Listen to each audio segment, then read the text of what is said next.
Picture this. The year is 2005. I'm in my room as a little kid and I'm watching something on BET called Season of the Tiger. It's a docuseries about a couple of athletes at Grambling State University as well as band students and their journey throughout that current football season. The last episode ends with the Bayou Classic where Bruce Eugene, the legend himself, leads Grambling to a win in the Bayou Classic over Southern. And it was such a feel-good episode that I ran out the room, yell at my mom, tell her, hey, I'm going to Grambling State University when I'm old enough. Now, of course, that didn't happen. But I never wavered away from Grambling State. I would always Google to see how that football team was doing because I just became a fan that day. That was the very first school that I became a fan of. Throughout my time of covering HBCU football, going on 3 years now, I have been falling back in love more and more with the Grambling football program. Anybody who knows me knows that I love offense. I love when it's run correctly. I love when it's run beautifully as much as I am now. So let's dive a little bit deeper into the success so far this season that they've been able to have offensively. We all know they're the best offense in the SWAC. However, when it comes to the amount of touchdowns scored so far this season, Grambling State is tied for first with Texas Southern with 22 touchdowns scored. They are second in the conference as far as points scored so far this season with 169, and they are first in points per game, averaging 33.8 points a contest. Them averaging 33 points a contest tells me one thing.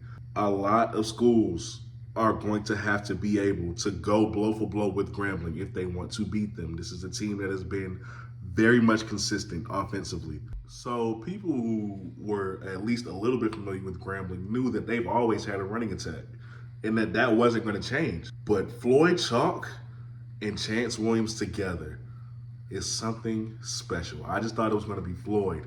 No, it's both of them. Chance Williams has been a nice surprise so far this season, and I enjoy watching that kid play. You see, currently he's third in the SWAC in rushing, and he has at least 13 less attempts than the two guys ahead of him. He has 437 yards on the season, and he averages 7.3 yards per carry. 7.3 yards per carry. Insane stat.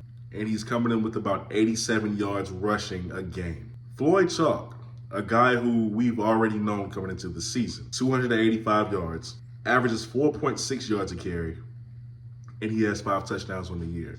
Both of them together give the Tigers 144 yards on the ground a game. What's crazy is that I'm so hung up on 7.3 yards a carry, I completely glossed over 4.6 yards a carry for Floyd, which is a very exceptional. And then the leader of this whole offense, Miles Crawley. This man looks so different from the last time we seen him at his last school. I mean, he's playing lights out. He is looking like the most decisive quarterback. He looks like the best quarterback in the SWAC. And I think we can give him that title right now because out of all the guys who we said were going to be that, Miles Crawley is the only one who hasn't had questions come about his game so far this season. On the season so far, he is 93 of 154. That is a 60% completion percentage. 10 touchdowns to only 1 interception. Over 1,000 yards and averages 221 yards a game. This man has taken Grambling's offense to new heights. And the fact that he's so careful with the football, yet so decisive and so destructive, and the fact that he's been winning, which his confidence is only getting better, makes Grambling a scary team. And good luck trying to take away his favorite target because it looks like he doesn't have one. He spreads the wealth between Antonio Jones, Lyndon Rash, J.R. Waters. He spreads the wealth. Now, Grambling defensively is going to have to get better. But at this point in the season, they know what they are. Grambling, if they keep this up, not only do I think they'll be in that SWAC championship, they could be in Atlanta. I'm not going to give it to FAMU. I'm not going to give it to FAMU just yet. Grambling could really be that team if they continue this offensively.